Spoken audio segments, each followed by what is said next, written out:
Welcome back.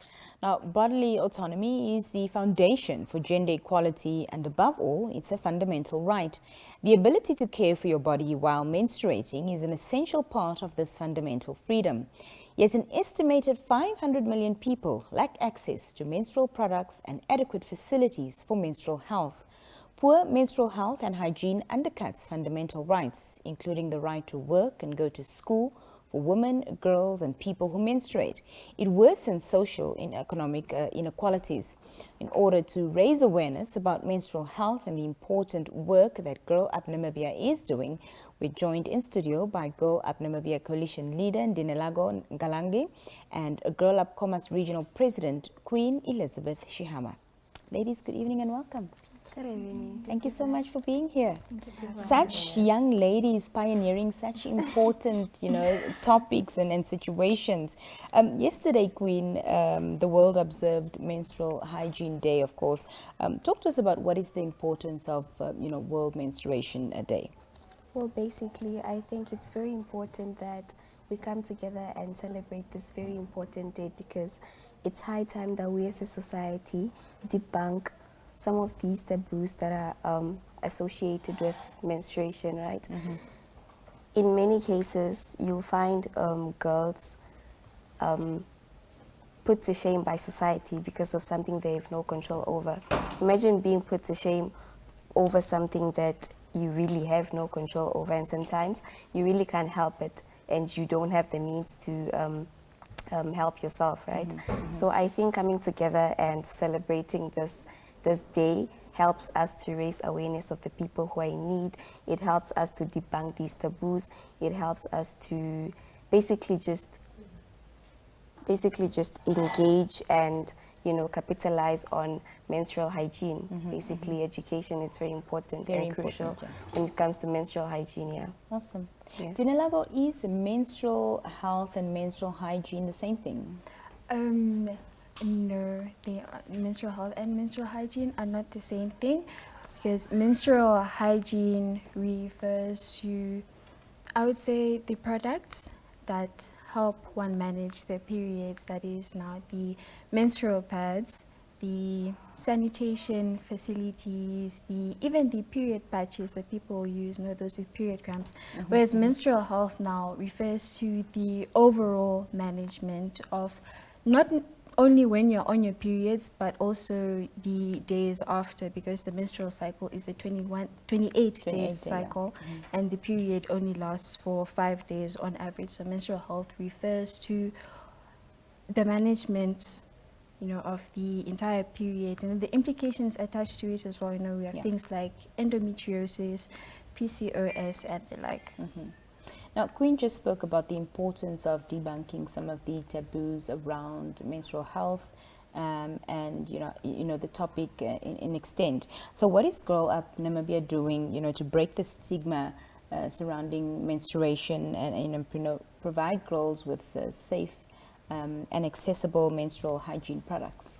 Okay, so the main aim of Girl Up Namibia is to educate, and educate. There is no greater way to empower someone than by educating them. So we try our best to educate these girls on how they can manage their periods, on the different implications, different diseases that are attached to the menstrual cycle. And not only our girls, but we are also trying to engage these girls' parents, mm-hmm. Policy makers, trying to engage them to get them into this menstrual hygiene conversation, because we cannot address the issues related to menstruation if we cannot talk about it openly. So that is our main aim. We educate, and when we can, with the help of many sponsors, we hold donations. We donate sanitary products to girls in need. Mm-hmm.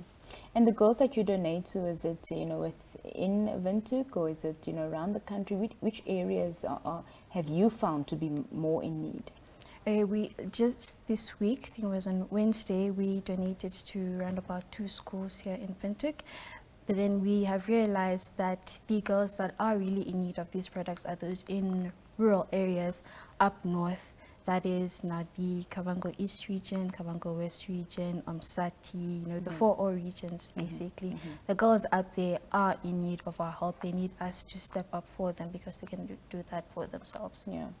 Can you talk to us about the significance of educating young girls and of course the broader community about menstrual hygiene? Yes, we want to debunk the taboos. We want to get rid of the stigmatization attached to it. But what else? What is the bigger picture here? Basically, the bigger picture is just normalizing menstruation. Menstruation is nothing to be ashamed of. For us to be here today, a woman had to go through menstruation just for us to be here. So for us to not be able to talk about menstruation really is a pity, because come on, it's something really, really crucial, and us being able to talk and educate the community about menstruation basically just means that we as a society, we as a community, and the whole world at large is moving towards a culture of, normalizing the otherwise taboo topics, and menstruation is one that basically needs attention from everybody, and not just Girl Up Namibia, not just other organizations that are fighting for menstrual health and menstrual hygiene. Basically, everybody needs to be involved. We need to educate the community and these girls, Imagine being a girl and you don't know who to go to when you start with your period. You don't know how to put a pad on your underwear. You don't know how to dispose your pad, or you don't know how to use a tampon. You end up believing these taboos that come with menstruation itself, So as a community, we really need to do better and just, really focus on educating ourselves and the next person on menstruation, yeah. What are the biggest misconceptions and taboos that people believe surrounding, menstrual health and hygiene? Oh, well, a very personal one. In high school, I'd use tampons, right? And the one thing I heard is that I used the tampon to break my virginity, which is not true. Tampons do not break your virginity. It's just a sanitary towel that you use to help yourself, but it doesn't break your virginity. Breaking your virginity is something more scientific than that, right? And then there's women are not allowed to enter places of worship because they're on their periods. How am I not allowed to enter a place of worship over something that was basically created within me? It's not something I chose. It's not something I came to, decide that, what, I'm a big girl now. I want to start this whole process of menstruation. Yeah, there's that. And also there is basically that girls are not allowed to wash their hair while they're on their period. Right. That is basically really ridiculous, if I may say. There's also a taboo of girls not being allowed to cook, girls not being allowed to be in the same place as men, sit on the same couches as men because they're on their period. It's basically just, a lot of discrimination and stigma. Yeah. Talk to us, Ndinaelago, about the challenges that girls face in accessing sanitary products. Well, sanitary products are expensive. That is the current reality of our country. Even with the removal of the tax, it didn't make that much of a difference. It's just around about $4. Sanitary products are still in the 40s, in the 50s. And because these products are so expensive, and many of these girls that are struggling with period management are from impoverished communities, there's already the issue of them not being able to afford these sanitary products. And because they cannot afford them, I have to manage my period somehow. So they resort to other means, such as newspapers and any form of material that you can just put on your underwear just to help you for that moment. And that alone can already lead to other health implications as well, get a yeast infection and the like. And if they can't find anything to manage these periods, they resort to just not going to school at all, or not being an active member of society. You kind of just have to lay back a bit until the whole thing is over, then you come back, and that already robs the girl child of the right to education, the right to freedom, and the like. Right, yeah. What are the efforts being put up by, Girl Up Namibia in arranging, school donations of sanitary products and, the impact that it has on the local communities, Queen? Well, I believe that Girl Up has made a tremendous difference in a lot of girls' lives because we don't just donate, we educate, we empower the girls. When we visit those schools, we don't just give out the beds. No. We teach these girls that menstruation is nothing to be ashamed of. It's something perfectly normal. It's something, in fact, it's something you should embrace. Our regional president for the country has an exercise of making the girls demonstrate how they would give a pad to their friend who started their period in class. And, always, these girls will always try to hide the pad or, tuck it under their shirt somewhere. But we tell these girls that it's really nothing to be ashamed of. Take that pad, carry it with pride, because you being on your period is nothing to be ashamed of, really. Come on, be proud of the fact that you are experiencing this beautiful, yes, very, very difficult, but very beautiful process as a woman, So Girl Up basically empowers, we empower, we educate, and we donate, yes. Yeah. Are you sort of sensitizing the boy child as well, with these conversations you have? Yes, it is very, very, very important to sensitize the boy child on these issues because, we are a free community. There are many, many spaces where we find male and female people, mixing, interacting, and the like.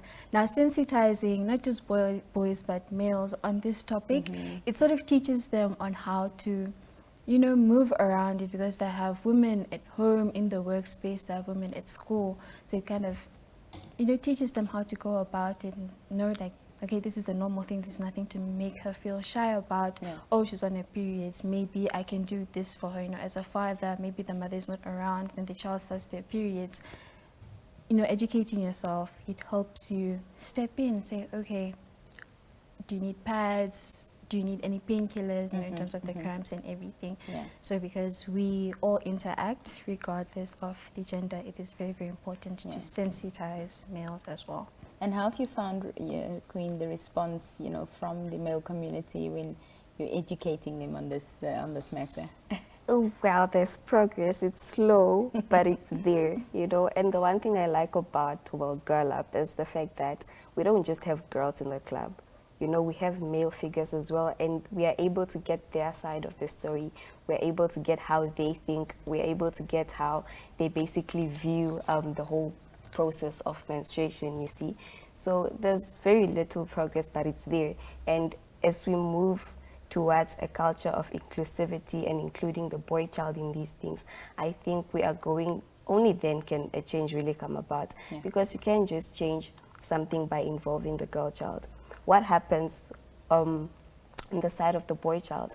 What happens when a boy sees a girl who messed up her pants? What happens then if we don't involve the boy child and teach him, give him the education as well, Yeah. Equality here.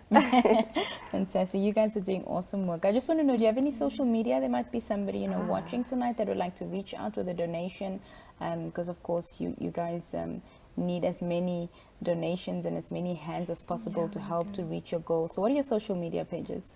We have an Instagram page, which is at Girl Up Namibia. And if they're not on social media, they can email us at girlupnamibia@yahoo.com. Fantastic. Well, thank you so much for being here this evening, ladies. It Lovely was talking to lovely you. being here. Thank you. We're going to take a very brief break. We'll be right back.